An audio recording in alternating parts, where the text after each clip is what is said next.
Muy buenas noches, estimados oyentes. Es un gusto y un privilegio para mí predicar acerca del Señor el día de hoy.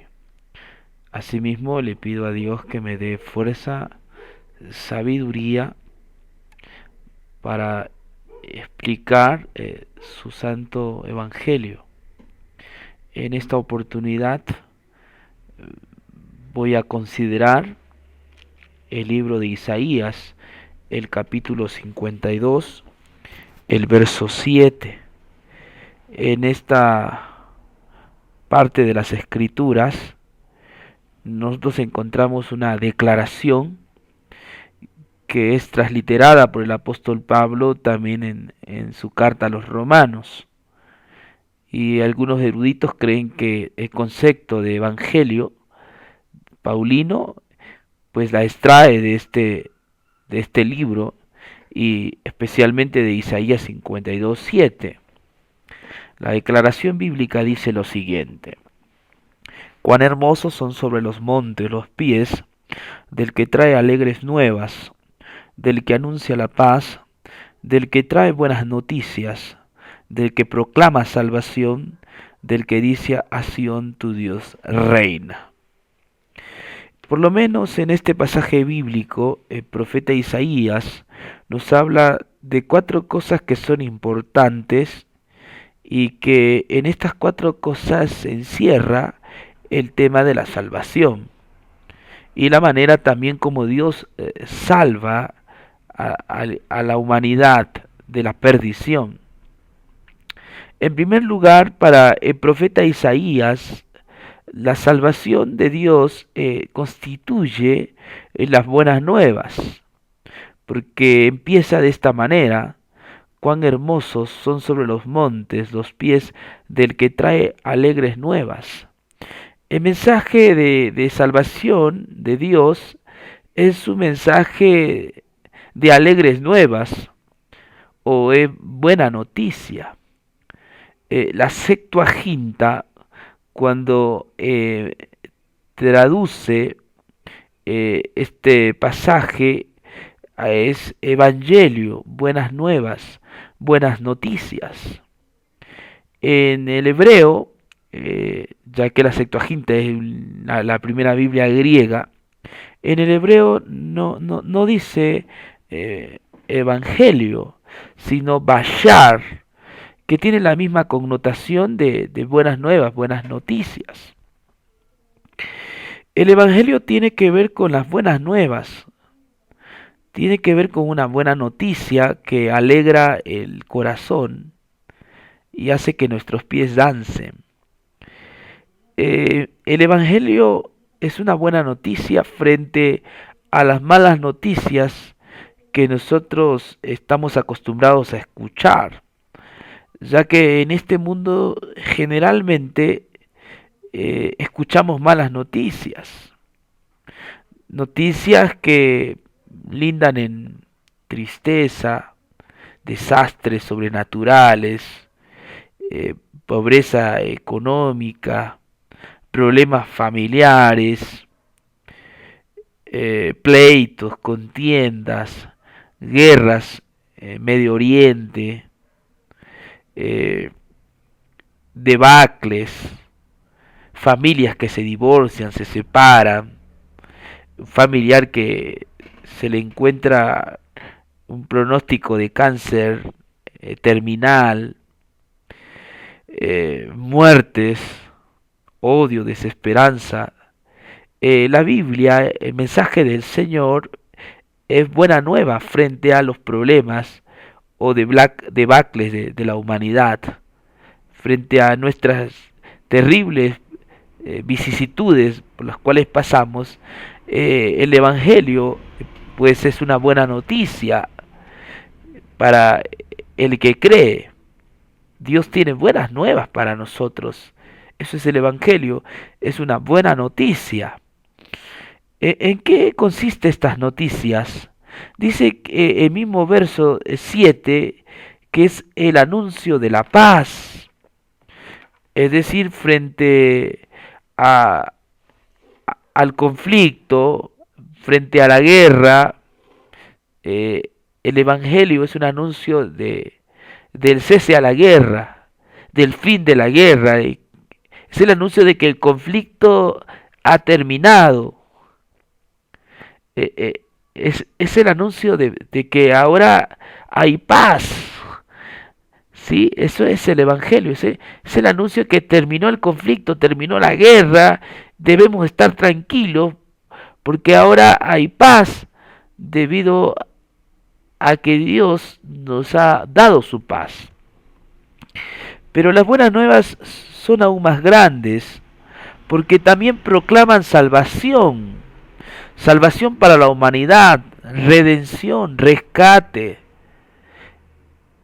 El mensaje del Evangelio es un mensaje de paz, de esperanza, es un mensaje de salvación frente a la perdición nuestra o de la raza humana.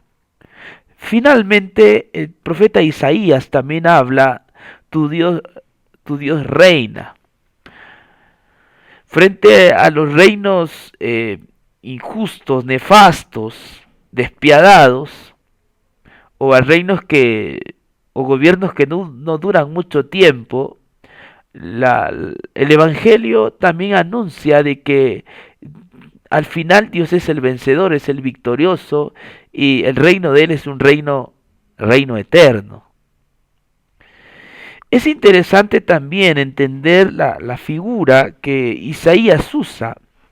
Quizás para muchos de nosotros, de los que vivimos en el siglo XXI, quizás no entendamos muy bien el contexto con el cual Isaías nos explica el Evangelio. Para nosotros quizás es difícil, por eso que necesitamos ir al contexto, a la realidad del mismo profeta Isaías para entender este texto. Isaías menciona en el verso 7 de un hombre que anda por las grandes ciudades, anda por los montes, con un mensaje urgente, un mensaje que es vital, que es necesario que la gente escuche. El muchacho no anda porque tiene que andar, no tiene que hacer. Él tiene un mensaje que es de vital importancia y es necesario que los oídos de los desesperados escuchen porque es un mensaje de buena nueva. Es un mensaje de que anuncia paz, anuncia salvación y anuncia que el reino, el rey, que es Dios, es finalmente el victorioso. Sabes, este contexto de este pasaje, pues, está relacionado con lo que Isaías vivió o vivía en ese tiempo. Eh, en los tiempos del profeta Isaías o en el antiguo Medio Oriente, en el Laco, eh, las ciudades eran lugares bien fortificados, tenían enormes murallas como una especie de protección contra los enemigos. Las ciudades se edificaban de esa manera, con grandes murallas, y tenían puertas. Algunas tenían una puerta, otros dos, tres, otros 12. En fin, pero eran enormes puertas y las murallas protegían a una ciudad. Una ciudad era segura debido a sus enormes paredes que tenía. Esto de alguna manera les daba seguridad porque habían otras naciones interesadas en someter o subyugar a los ciudadanos. Así que la mejor manera de proteger una ciudad en ese tiempo era por medio de murallas bien altas. Y arriba, bien arriba, habían unas torres donde los vigilantes estaban expectantes qué es lo que pudiera ocurrir fuera de la ciudad, o si algún enemigo o algún pueblo vecino estaría asomándose para poder tomar la ciudad. La ciudad también era segura debido a que su rey permanecía en la ciudad con su gran ejército. Sin embargo, muchas veces el rey tenía que salir fuera de la ciudad. Y cuando salía, pues no salía solo, salía con una comitiva enorme de soldados que iban a acompañar al rey. El rey salía por lo menos para tres cosas. Algunas veces el rey salía para pactar una alianza con algún país vecino, una alianza de paz. Otras veces el rey salía para poder intercambiar víveres con otras ciudades, con otras naciones. Pero muchas veces la historia bíblica nos dice que el rey salía para pelear una batalla con alguna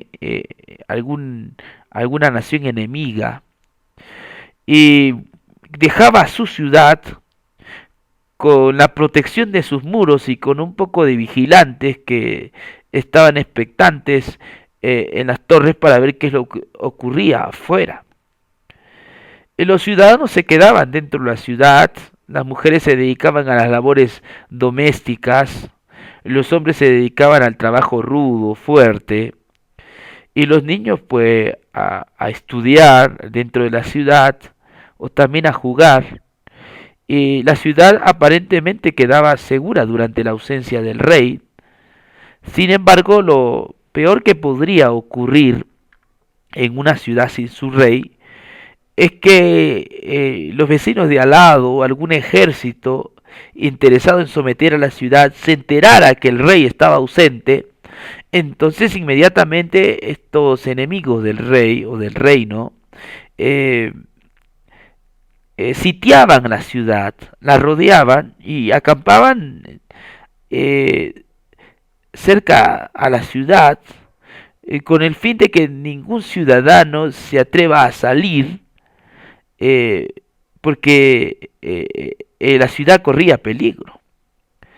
Esto era estratégico, ya que las personas iban acabándose con el abastecimiento de alimento que les quedaba, se terminaba el agua, se terminaba la comida, y ellos no podían salir afuera al campo a traer los productos porque estaban invadidos, como que abrieran una puerta, el enemigo podía ingresar inmediatamente y tomar la ciudad. Así es que un sitio de una ciudad traía como consecuencia problemas de alimentación, se escaseaban los productos, la gente entraba en desesperación, comenzaban a comerse la suela de los zapatos. La Biblia nos habla también de otros que no tenían qué comer y se comían a sus propios hijos, los cocinaban de alguna manera para satisfacer su hambre. Hasta esa situación llegaba una ciudad sitiada.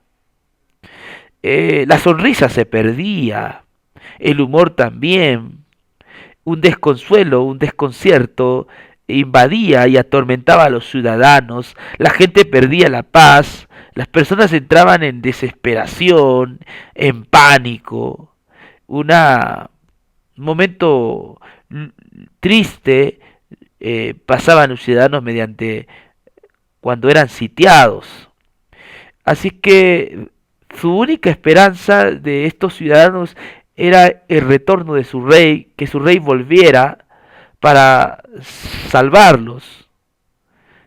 Así es que ellos expectantes esperaban la venida de su rey. Porque si su rey no venía, las personas enemigas iban a ingresar a la ciudad y iban a violar a las mujeres, los niños y jóvenes eran llevados como ciudadanos de guerra, los ancianos eran muertos a filo de espada y la ciudad era incendiada. Así es que esto era una situación calamitosa, una verdadera tragedia cuando una ciudad era invadida. Su único aliento y su única esperanza era el retorno de su rey. los vigilantes en la torre pues estaban expectantes, esperando que su rey diera señales de venida, de su venida. De pronto los invasores retrocedían. El vigilante miraba hacia el ocaso, divisaba y solo veía que había una polvadera, una neblina de tierra, y no le podía permitir saber qué es lo que estaba aconteciendo. Pero él miraba, divisaba hacia el ocaso para ver qué estaba ocurriendo. Más tarde esa neblina de arena desaparecía y el vigilante miraba de que un hombre, muchacho, corría hacia la ciudad donde ellos estaban. El muchacho venía hablando a voz en cuello. Sin embargo, el vigilante no atinaba a escuchar qué es lo que estaba diciendo, pero tenía los ojos y la oreja bien puestos para saber qué decía ese vigilante, porque ese vigilante podía traer una mala noticia, como también podría traer una buena noticia, pero en este caso el vigilante traía una buena noticia y el soldadito gritaba estas palabras: Bashar, Bashar, Bashar. Cuando el vigilante escuchaba estas palabras, Bashar, esas palabras eran palabras de buena nueva. Esas palabras le daban la calma, la tranquilidad, la serenidad, porque Bashar es una palabra hebrea que era una palabra que venía de afuera, pero que impactaba tanto la vida de la persona que escuchaba, porque Bashar le devolvía sentido a la vida. Bashar era una buena noticia, era una noticia de que la guerra ha terminado, que el rey vino, que el rey peleó y que el rey venció, y que la victoria del rey ahora es la victoria de los ciudadanos. Los ciudadanos no habían participado en las peleas. Fue el rey el quien había peleado la batalla con su ejército y el rey había salido victorioso. Bashar era una buena noticia. Isaías 52:7 justamente nos habla cuán hermosos son sobre los montes los pies del que trae alegres nuevas.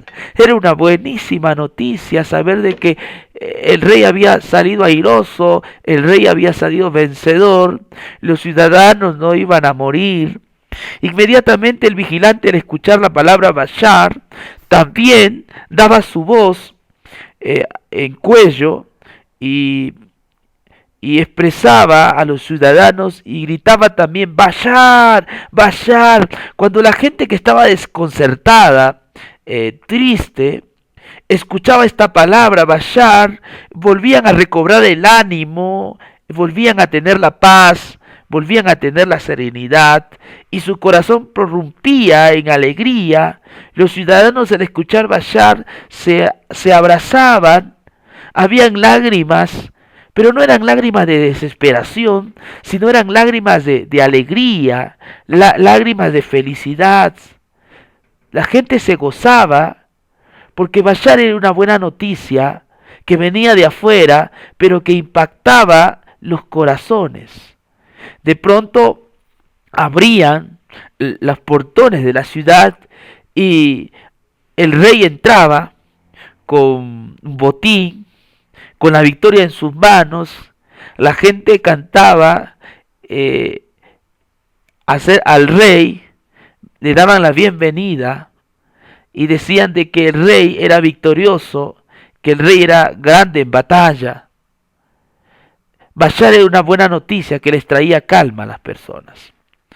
Isaías 52:7, el profeta Isaías, toma este contexto para explicarnos del otro Bashar, el Bashar de Dios, las buenas noticias de Dios. Si usted lee el capítulo 53 de Isaías, que tiene relación con el 52:7, usted se va a dar cuenta de que las buenas noticias que el profeta Isaías habla para nosotros consiste en la gran batalla que hubo en esta tierra y que Jesucristo fue el vencedor. Debido a su obra en esta tierra, a su vida perfecta, a su muerte plenamente expiatoria en la cruz del Calvario, Jesucristo ganó la batalla para la humanidad.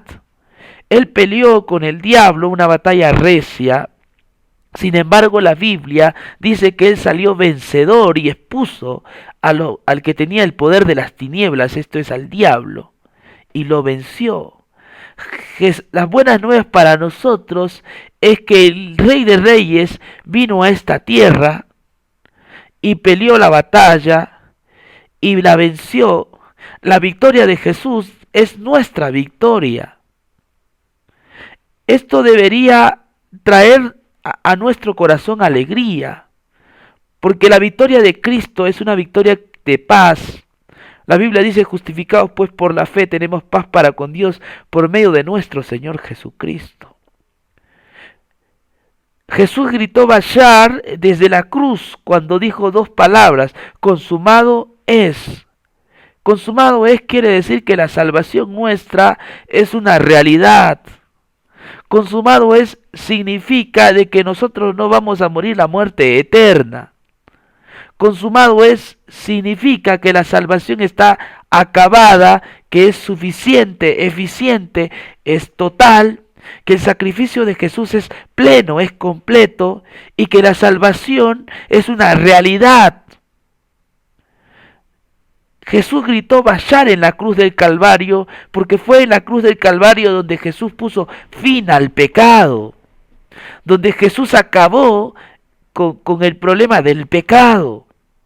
Por eso Jesús dijo, yo no he venido a condenar sino a salvar, y la salvación fue efectuada, completada en la cruz del Calvario.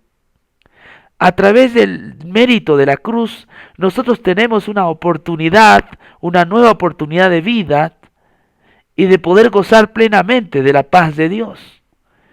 Eso es el Evangelio que Isaías 52:7 enseña, menciona el Bayar de Dios.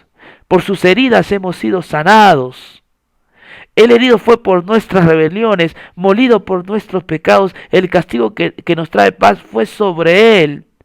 Si nosotros a veces nos emocionamos cuando un equipo favorito gana, no deberíamos emocionarnos, nuestro corazón debería vibrar de alegría al saber que Jesús jugó el partido de la vida eterna y Jesús la ganó. La victoria de Jesús es la victoria más grande que haya ocurrido en el planeta Tierra, porque fue una victoria contra las huestes demoníacas, porque fue una victoria para nosotros, porque fue una victoria para a nuestro favor y en nuestro lugar.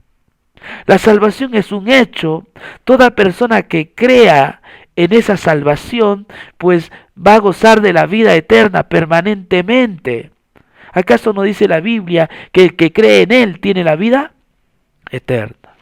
Que este mensaje pueda llegar a tu corazón y tú puedas aceptar el sacrificio perfecto de Jesús y creer, como dice Pablo, vosotros estáis completos en Él. Que Dios te bendiga y ha sido un gusto compartir la palabra de Dios contigo. Será hasta otra oportunidad. Amén.